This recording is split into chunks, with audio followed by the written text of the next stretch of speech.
ইউক্রেনের উত্তরাঞ্চলীয় শহর চেরনিহিভে রাশিয়ার কয়েক দফা ক্ষেপণাস্ত্র হামলায় অন্তত ১৭ জন নিহত হয়েছেন। এ ঘটনায় ৩ শিশুসহ কমপক্ষে ৬১ জন আহত হয়েছেন। বুধবার ক্রিমিয়ায় রাশিয়ার একটি সামরিক বিমান ঘাঁটিতে ইউক্রেনের হামলার কয়েক ঘণ্টা পর এই হামলা চালানো হয়। বেশ কিছু ভিডিও ফুটেজে দেখা গেছে শহরের রাস্তাঘাট রক্তাক্ত হয়ে আছে। উদ্ধারকর্মীরা জীবিতদের উদ্ধারে কাজ করছেন। এছাড়া আহতদের উদ্ধার করে ঘটনাস্থল থেকে সরিয়ে নেওয়া হয়েছে।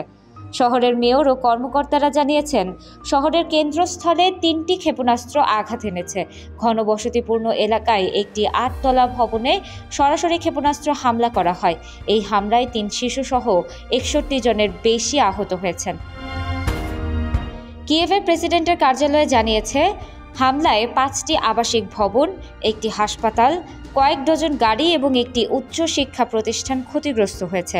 চেরনিহিভ রাশিয়ান এর সীমান্ত থেকে মাত্র ১০০ কিলোমিটার দূরে অবস্থিত।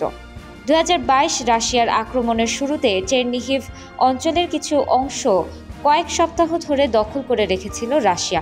প্রেসিডেন্ট ভ্লাদিমির জেলেনস্কি বলেছেন, ইউক্রেন যদি পর্যাপ্ত আকাশ প্রতিরক্ষার সরঞ্জাম পেত তবে রাশিয়া এই হামলাটি করতে পারত না।